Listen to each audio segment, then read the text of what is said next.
Hello and welcome to News 9. I'm Aditya Raj Kaul and this is The Diplomat. India and Germany have had robust bilateral relationship in the last several decades. In fact, in the recently concluded intergovernmental consultations in New Delhi, the emphasis from both countries was on growing together with mobility, innovation and sustainability. How is the relationship now spanning and what is the common ground as well as the global challenges? I have with me Dr. Philipp Ackermann, the German ambassador to New Delhi, to talk more about these issues. Thank you very much. Namaskar, Ambassador. Namaskar. And thanks for joining me. A beautiful campus here at the embassy, a beautiful nice day. Garden. Yes. Let me begin by asking you about these challenges that we are talking about, but the recently concluded high point of the relationship, the IGC. In your assessment, what were the successes of the IGC really? If we look at the economic framework and the bilateral ties, people-to-people contact, and as we said, innovation, mobility and sustainability. So basically I have to saying that we have a basket full of things in this. IGC, the outcome was really substantive. We have basically concluded 30 MOUs, treaties, letters of intent. But when you want to pick out the most important things, I think there was a very important business angle. So at the same time we had the Asia-Pacific Conference of the German business with 1,000 delegates. Prime Minister and the Chancellor addressed the delegates. And that, I think, was the biggest proof or the biggest signal that German business is very interested in India. And I hope the other way around too. So Indian business is interested in Germany. And I think we'll see in the coming months a clear, movement towards maybe more thinking of investing in India, more, doing business, trade with India. So that's a very important point. Second point, what was also very important, and I give you a very concrete example, on day 2 of the IGC, the Chancellor went to Goa to see a frigate coming in, a German frigate and a combat provision ship, which is quite a big vessel, I must say. And that means that India and Germany see each other more and more as security partners also. So it's basically a commitment from our side to look more what happens in the Indo-Pacific together with our Indian partners. But at the same time, we see that the Indian Army needs equipment. The Indian Army is a very interesting partner in many ways. So we see common exercises like these 2 vessels did with the Indian Navy. We had that in August with the Air Force. So basically, I think in the security field, in the military strategic field, Germany and India are getting closer and closer. And maybe the third item of the IGC, and you mentioned it, is the sustainability chapter. Without India, fight against climate change is useless. You need India on board, and India and Germany have this partnership for sustainable development, GSDP, and this partnership is well funded and is basically an effort from both sides to find solutions to the urgent problems on the planet. It's a very well shaped and extremely successful partnership. And number 4, and that's my last point, is of course migration, the mobility agreement we have concluded with the Indian side. Germany is looking for skilled labor, and if Indians think of going to Germany, they are most welcome. In many ways, we need Indian skilled labor in Germany, so that's also an item that was discussed extensively on the agenda. Well, one thing that I can tell you, Ambassador, is that in New Delhi, at least the understanding or the perception is that ever since Olaf Scholz has become the Chancellor, India-Germany ties have perhaps seen a paradigm shift, or at least are moving towards that particular area. But could we now say, you just mentioned about Navy and the joint exercises, and of course sustainability as well, that green energy and defense are 2 areas which will be under focus, including climate change, including transition of energies taking place, and these are some areas where these 2 democracies will lay enough emphasis in the coming months and years. I agree with you. I think that's well put, and I think these 2 fields, green energy, but also the military strategic idea is new in this relationship. I would say the relationship was always very good. It was a strategic relationship, but I agree with you. In the last 3 years, we have really moved on, and this also is reflected in this paper the Prime Minister mentioned, Focus on India, where the German government, interagency-wise, has decided, to put it on paper what we expect from this partnership and what we are ready to bring to this partnership. And this paper is very, very interesting. Well, on that note, why don't you take the seat, Ambassador? one other area, Ambassador, is about the skilled workforce from India. Do you think, and I asked this to your Vice Chancellor and Economic Affairs Minister when he was in the embassy, that will the skilled workforce be of enough use to Germany from India, and can that improve the economy of Germany as well? What kind of a role will that skilled force really take, and will there be efforts made to ease the visa regime for that skilled force? So to start with the latter, visa regime for skilled labor is very good. There is no waiting time actually. Okay. If you have a contract, if you have somebody who wants you as a employee, there is no problem to get a visa right away. We have a clear shortage of skilled labor. We are looking for skilled labor in many areas, not only in the IT engineer area, but also in the caregiver nursing area, but also in the public transport, bus drivers, subway drivers. So there is a shortage of skilled labor across the board.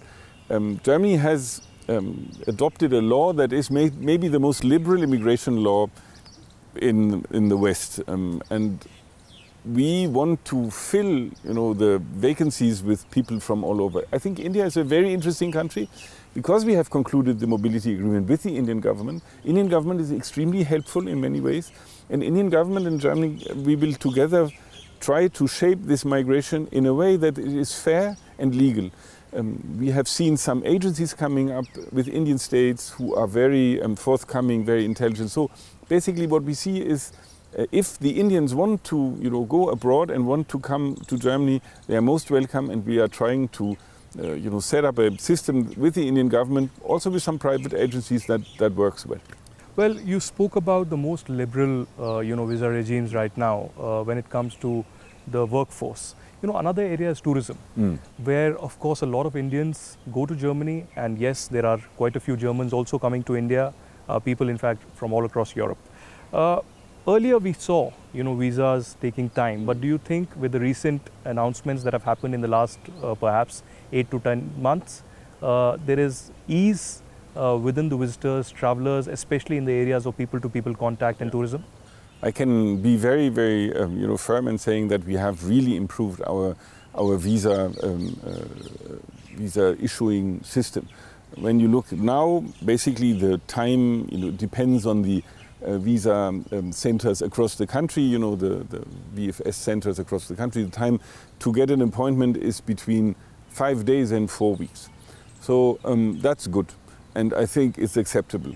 We have an urgent business category in our visa system where the waiting time is null, is zero.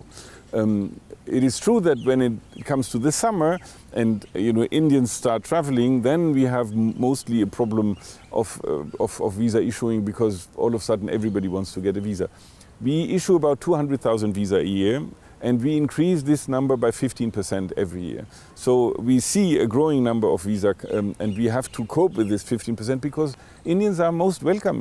People who want to travel in Germany, you are willkommen, as we say. We are happy if Indian tourists come to Germany. So basically, I think we will continuously improve our visa system, but as of now, I would say we have made enormous progress on that. Also, Ambassador, how do you see the role of the external stakeholders or individuals or organizations that are invested in India-Germany collaboration, be it in the areas of business, innovation, science and technology, others, tourism, in fact, as well, where, ease of doing business is something of significance? Because often we see, at least with India, where we see that there are complaints of bureaucratic delays that are happening. But both ways, do you think there are steps being taken for ease of doing business? Yeah, I think India has been a good example on how you really improve on the ease of doing business factor in getting businesses together.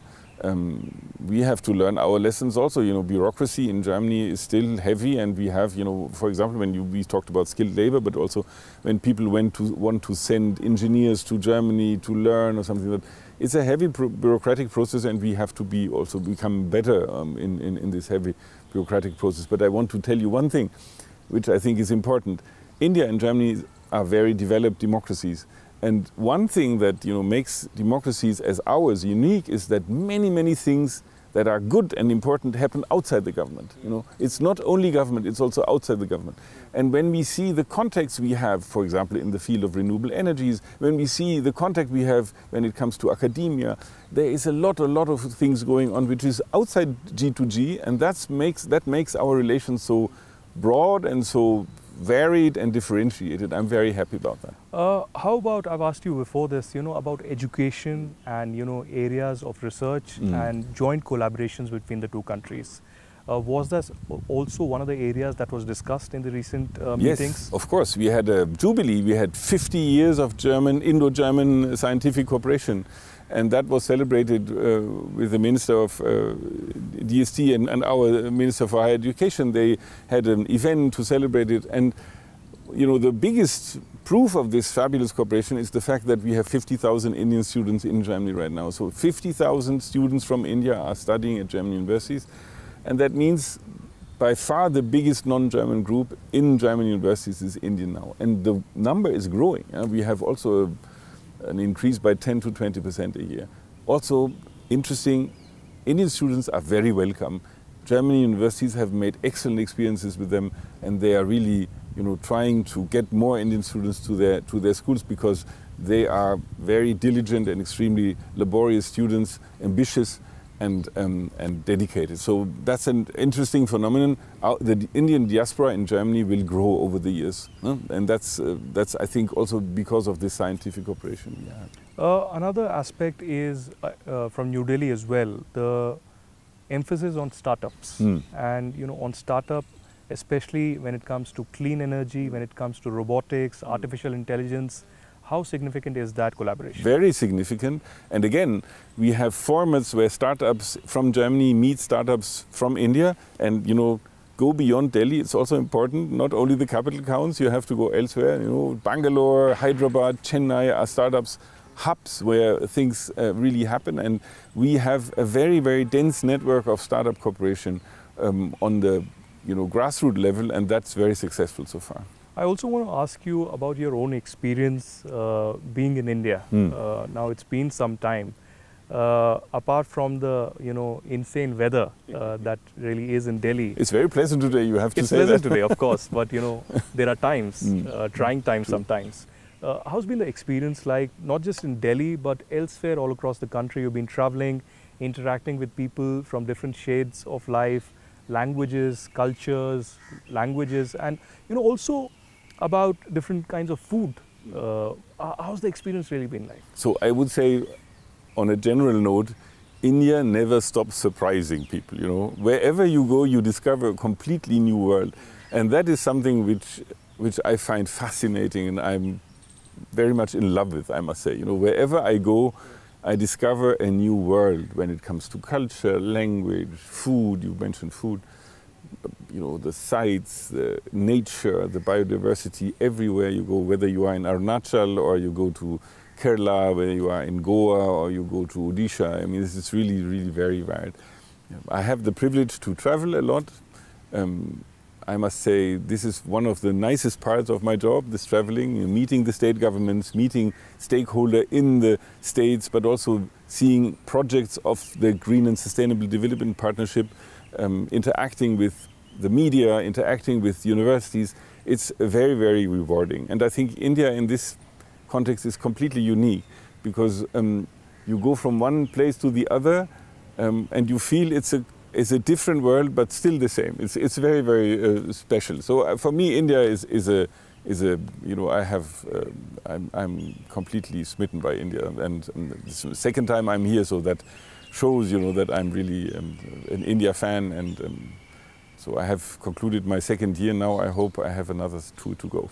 Well, looking forward to that. That's really incredible. But Ambassador, we are in Delhi, and Delhi is known for its history, its culture. And not many people who are watching us right now would know that you, of course, wear the diplomat's hat, but you're also a multifaceted personality. You're an art historian. So what has fascinated you about Delhi, the arts circuit here in Delhi, and overall about India? Because everywhere we go, there's a significant history, there are museums, and there are forts and other artifacts that are of interest. So let me start by telling you a little bit of my feeling towards Delhi. So Delhi is a mythical place. You know, you have this Indraprasth history, you have the Mahabharata where all is reflected. And what you see is capital next to capital, 7 different towns and cities where all the dynasties have set up a capital here in the Delhi area. And that's very fascinating because it's not Delhi is certainly not a city that is easy to be understood or explored. You need some time, you need to wander around, you need to find your places and your spots. That makes it very seducing in a way. You know, you have to put a bit of energy in exploring and conquering, as it were, Delhi. And that is makes this place very special for me. I'm a huge fan of Delhi. And I must say Humayun's tomb is maybe one of the most beautiful pieces of architecture in the world. You know? Right. Everybody goes to the Taj Mahal, rightly so, it's fantastic. But Humayun's tomb, which is 100 years earlier, is a fantastic example of this Indo-Persian architecture, and it's very beautiful. And I would recommend everybody to go to see the new museum set up below Sundar Nursery, yes, where this the Basti, the Nizamuddin Basti, the Humayun, and Humayun's tomb and all the surrounding monuments are wonderfully explained. It's a state-of-the-art museum. Now, going away from Delhi, that's also important. I would say you will be surprised, but the best museum I've seen in India is in Patna, in Bihar. The Bihar Museum in Patna is a miraculous piece of art showing, of art exhibiting. It is a world-class museum. They have a fabulous collection and they exhibit it in the most convincing way. So I was very surprised to find this museum in a relatively big state, but you know, it is a bit of a jewel in this city, and I was very, very pleased to see that. What I also like in India is that you come now up with more and more private museums. We have the MAP in Bangalore, but also the Kirtnada Museum here in Delhi, where we just now, the German Embassy, together with the Kirtnada Museum, we have set up a very interesting exhibition in the beautiful museum in Saket. So you see there is more private engagement, there is more sort of willingness from the you know, people of India to reflect on art, to invest in art, and that's something which, you know, I feel is a very healthy process in a nation's daily life, that, you know, also not only the government looks after culture but also private people. Well, Ambassador, on that note, I would in fact invite you to Jammu and Kashmir and Ladakh as well, because we in that part of the country, I belong to that place, have a rich history as well, and museums, and, you know, some great you know, figures when it comes to philosophy, when it comes to history, and then connections with China and other parts of the country. But I don't want to disappoint you, but I have been in both, of course. You know, wow. In Srinagar, Amazing. which I find one of the most interesting places when it comes to Islamic architecture, because the very specific way of building mosques and shrines in Srinagar is equal to none. You won't find that same architecture everywhere in the world. Yeah. It's a fabulous and very, very interesting architecture where you see the influence of the Himalayas, but also, you know, the Persian influence. It's really great. And Ladakh is one of the most spectacular pieces of India, where you see these monasteries on the mountains, where you have this Tibetan tradition, the Tibetan heritage, the Buddhist heritage. It's I recommend everybody to go there. Well, amazing. I've also been told about your love for mangoes. Yes. Is that so? It is true. How amazing do you find mangoes? And are there other parts of Indian cuisine that you're really interested in and perhaps would recommend? So, Indian cuisine we can discuss for hours and hours Indian cuisine. But the mango thing is a very interesting aspect. When you start liking mangoes, when you discover mangoes, you discover the more you know, the less you know. You know, mango is a world of its own. It is hundreds of species, and they are all very different in taste. And you go from one part of the country to another, you find a new variety, you find a new taste explosion. And I'm completely fond of mangoes. And you go to the mango season from the south to the north, you know, ending up end of August with the UP mangoes, and starting with the Andhra or Telangana mangoes or Tamil mangoes. It is a pure pleasure for me, and it's maybe the king of the fruits, as they call it rightly. When it comes to cuisine of India, there is always something that really intrigues me. Now, you will maybe be surprised, I like Bengali cuisine a lot. Wow. So when it comes to fish and mustard, they have the nicest ways of I am a huge fan of mishti dawi, the dessert of jaggery yogurt, the curd dessert, which is very, very nice. But also, wherever you go to Kashmir, the meat of Kashmir, I'm a non-vegetarian, is very, very rich and nice. And the Lucknow, the cuisine of Lucknow, very famous. But then also the south with its light vegetarian dishes, very light, very healthy. I have a bit of a problem with spice once in a while, yes. But you get used to a certain level. Quite understandable. But again, coming to some serious issues now, Ambassador. In the recent weeks, you were in Germany as well, and you hosted a very interesting panel between Minister Jaishankar and your boss, as you explained at that time. How was that experience like? One of the kind really that has happened. Usually we don't see an ambassador hosting the two ministers, but very unique exercise ahead of the intergovernmental consultations. So we had the enormous pleasure to welcome Minister Jaishankar in Germany during the annual ambassadors conference. And my minister, and she gets along very well with Minister Jaishankar, thought it would be a nice idea to, talk to the ambassadors, all the ambassadors in a room, and ask or answer their questions. And she thought that I would be the ideal moderator. And I must say, it is a very unique experience to have the boss of the foreign minister of the country where you serve and your own boss sitting together. And I thought it was a wonderful moment for me to bring them both together, and I think it went very well. With all modesty, I have to say, we had a very, very good discussion, and Mr. Jaishankar, in his usual way, convinced every German ambassador in his eloquent way of talking about international politics, and it was a huge success. But in these conversations, be it in Berlin or in New Delhi, has the Russia-Ukraine conflict also figured out? And in the recent times as well, when Minister Robert Habeck was here at the embassy, he spoke about how, whenever we, should I use the word confront or actually discuss or negotiate about Russia-Ukraine, the Indians give the example of China. So how would you see this, this kind of a objection, or India looking as India first, or Prime Minister Modi's terms of solutions not being found in the battlefield, and India also having a side, and that is the side of peace? So I think on the latter we agree. At the end of the day, this should be resolved, or should be solved diplomatically. You have to find a negotiated solution to this conflict. We are unfortunately not there yet. It is clear that the Ukraine conflict is on the agenda when Germany and India discuss geopolitics. There is no doubt. It's for us a very, very important issue, and I think for India growingly so too. It is clear that different countries have different angles to conflicts. It's clear that we don't share everything. But what we do share, India and Germany, is that war should not be an option. And that the Prime Minister made very clear.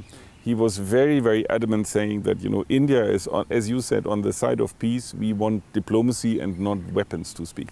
And I think there we will find common ground. So I can tell you that during the IGC, Chancellor Scholz and the Prime Minister, the Foreign Minister, and the MEA, Dr. Jaishankar, raised the issue and tried to find ways and means to get to a more on the negotiating table rather than keep firing at each other. I think even though right now the situation is not very conducive to that, but I think we should make every effort to get there. And India might be a very important partner to help getting the parties to the table. What kind of an understanding, because there are these two personalities, Olaf Scholz and Modi, you've seen them up close. And to figure out and try to understand from you, what kind of personalities are these and what kind of a rapport do they share? Because I also witnessed that there is more understanding in Germany towards New Delhi's interests or New Delhi's aims, and how we can find common interest and common ground and build these relationships forward. Yeah, I think it's a very good question. The thing is with head of government is that you need a chemistry. You need some rapport, as you call it, and that's more than just reading briefs and exchanging ideas. You need more than that. And when Prime Minister and the Chancellor in this case, when they meet so regularly and they spend so much quality time together, this rapport is clearly there. There is a chemistry between the Prime Minister of India and the Chancellor of Germany. And that is a basis where, every time they meet, they can build on that basis and they go more and more. There is a trust basis there, and then they can go into details and they can develop common visions and common strategies. I'm very glad that Chancellor Scholz in the last 3 years came 3 times to Delhi, and the Prime Minister came twice to Germany in the last 2.5 years, and they meet each other at the G20, at the G7. There is always an international forum where they can have a half an hour or an hour of exchange, and that's how politics work. I think this rapport, this chemistry has to be developed and has to be brought into something that at the end of the day will deliver solutions for conflict. We have listened, and let me say that we listen very carefully to what India has to say about China. And I think our China analysis is also formed and shaped by what we hear from this country, from India.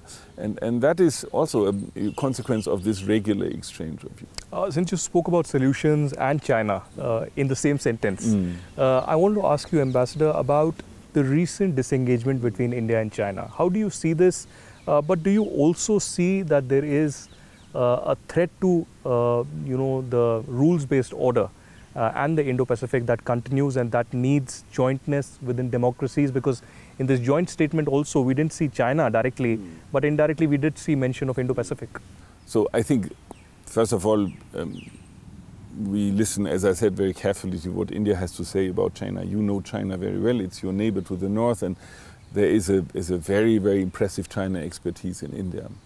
We have our own approach to China, which is basically reflected in the China strategy of the German government, where we see China as a partner, but also as a competitor and as a strategic rival, and that's where we see China's engagement in the South China Sea, in the Indo-Pacific, with great concern. Right.